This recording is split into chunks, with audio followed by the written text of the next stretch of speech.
Time for some college football week 1 preview and predictions. Inside college football, I'm not really sure how they're going to do this, but it looks Texas versus Ohio State. Oh, I'm so excited for that game, man. LSU versus Clemson. Didn't actually know that was again. Notre Dame versus Miami. So we've got 3 bangers to start off with, haven't we? All right, time now for something we're calling State Your Case, where we break down State Your 3 Case. Week 1 top 10 matchups. The guys will be assigned a team, and they must state their case as to why that team will win. We'll have official picks in a couple weeks, of course. But yeah, I'll obviously tell you guys who I think is going to win, but I'm not stating my case because I don't think I've got the knowledge for that. Let's start with the semifinal rematch, a 1 versus 3 showdown. Other than starting off before they say it, they're going to say between Texas and Ohio State. I'm just going to say Ohio State because they're at home. Bang. And Ohio State. The deep and talented Longhorns are destined for a 3rd straight trip to the CFP if Arch Manning proves he's up to the task. I'll tell you what, if Arch Manning comes in to this game against Ohio State and wins, in good fashion, oh my God, the hype will be insane. Player and defensive player in the country, though. They too have a new starting quarterback. What a catch. With gobs of talent around it. Well, it's a great opportunity. You know, Ohio State's a great team. You know, Coach Day's done a fantastic job with that program, defending national champs. Probably have 2 of the best players in the country, one on offense, one on defense, in a hostile environment. But looking forward to it too. You know, this is why you come to Texas, is they're playing games like this early in the season. Get yourselves ready for SEC play. Give us a little bit of a barometer of where we're at. They are going to be good though. It's a tough one to call. It's a really hard one to call. And that is kind of true now. This new 12-team deal, you can have a mulligan or 2. All right, now, Rick, you're going to make the case for an Ohio State win. BJ for Texas. And Aaron will be the judge first round here. Love it.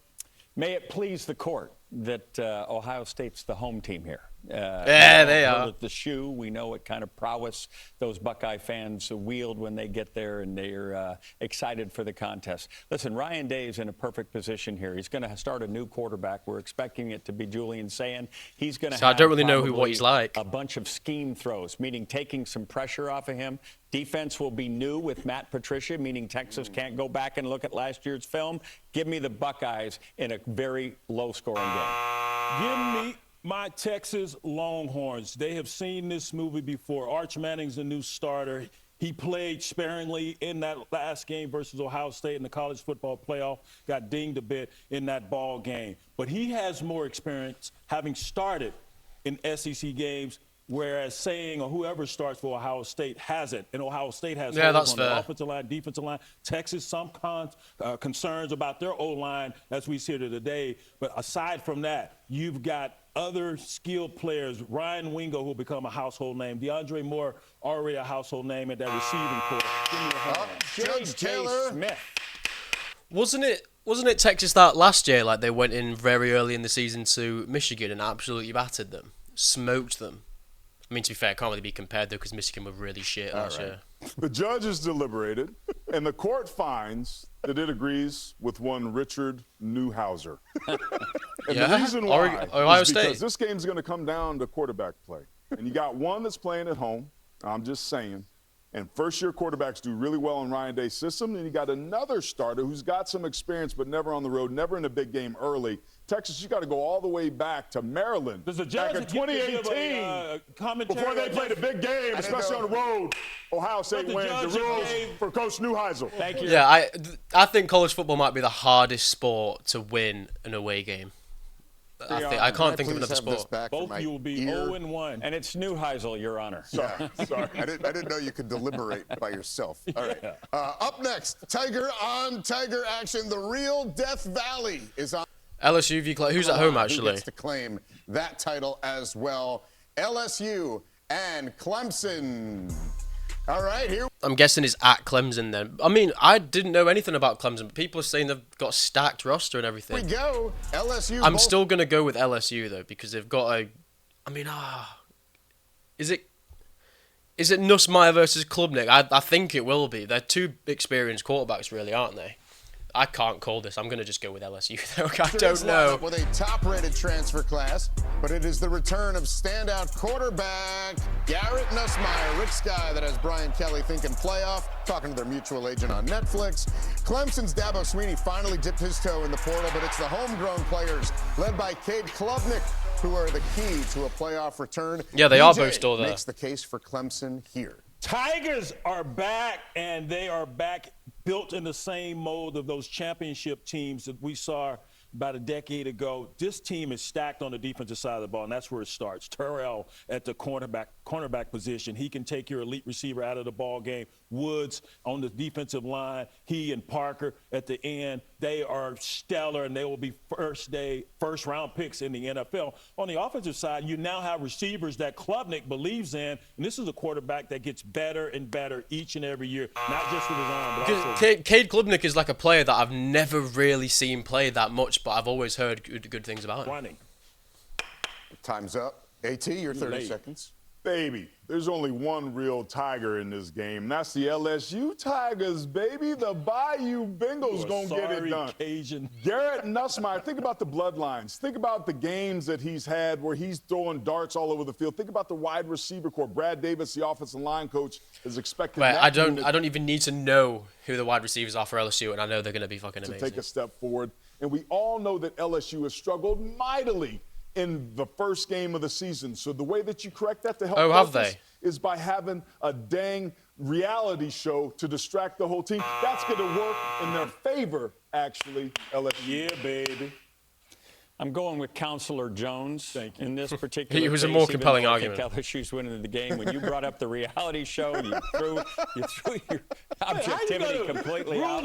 I didn't know that. So LSU were not very normally that good in the first game. That's making me want to change my answer to Clemson. But I went with LSU because Clemson weren't that high ranked last year, and they're really high ranked this year. I don't know if they're like we've not seen these players play together yet. So how do we really know? And they might bottle it in the first game. I agree with you.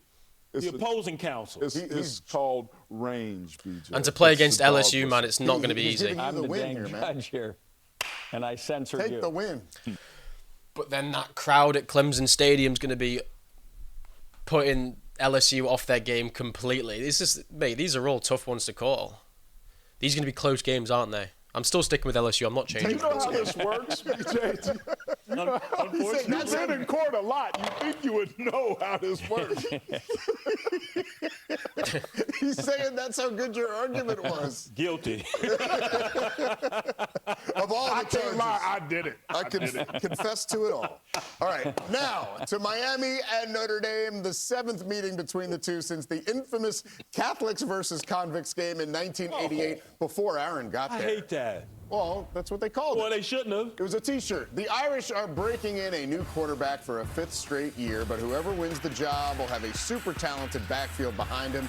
The Canes have one of the most experienced QBs in the nation. Oh, yeah, Carson Listen, Beck. time will Forgot tell about him. If the Georgia transfer can fill the huge shoes left by Cam Ward. Now, Aaron will make the case for Notre Dame, but first, Rick makes the case for Miami. This all starts with Right, experience. before they start, Miami's at home. Notre Dame's probably the better team. Notre Dame. Your Honor, this is the Let's quarterback, go. Carson Beck, who we've seen in major games while playing for the University of Georgia. As a matter of fact, the last time he played a complete game, it was an 8-overtime thriller against Georgia Tech, and he found a way to get victory for the Bulldogs in that particular night. There's plenty of talent. They got a new defensive coordinator in Corey Heatherman coming from Minnesota. We'll shore up things on that side of the ball. Listen, this team is dying to get. I'm changing my answer. I'm going for Miami. College football playoff, narrowly Carson missing. Beck off to a flyer. In front of the home crowd, in front of and beating Notre Dame, they'll excite the U. Well, all I can say, they couldn't get it done last year with Cam Ward. They're not getting it done this year with what they got coming back. The case for Notre Dame is this. This is a better Irish team this year than the one that we saw in the national championship that wasn't nearly as talented as Ohio State, but played with the grit and the tenacity to claw their way back into this game. Are they? C.J. Carr is going to be a star. You've got Jeremiah Love behind an offensive line. The one thing to keep an eye on with the Irish is that the injury bug has hit them already again here in the preseason, but they've got the depth to take the run. They're going to beat Miami soundly in week 1. He made my case, Your Honor. BJ, you make the call. Can I not choose either?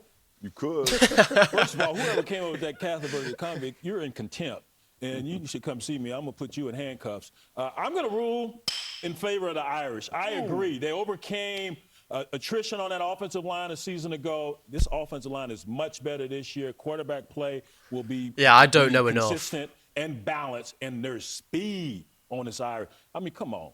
Marcus Freeman, he's sexy. He's made Notre Dame sexy again. Did you have a pick for who had the better case, though? Notre Dame. I just said that. Did you miss that part? Giving your pick. Get out of my court. Oh, week one's going to be great. So that means I've gone for first game. I've gone Ohio State to beat Texas. Probably not the most favoured. More people will probably go for Texas on that one. I've gone for LSU to beat Clemson at Clemson. Clemson's going to be rocking. That stadium's going to be rocking. And I've also gone Miami, but I don't want to go for Miami, bro. I always back Notre Dame. I always do, so I'm going to do it again. I don't want to go against Notre Dame because I do think they're going to beat Miami now after his compelling case, that's why. But anyway, let me know what you guys think of them 3 games to start the NFL college football season.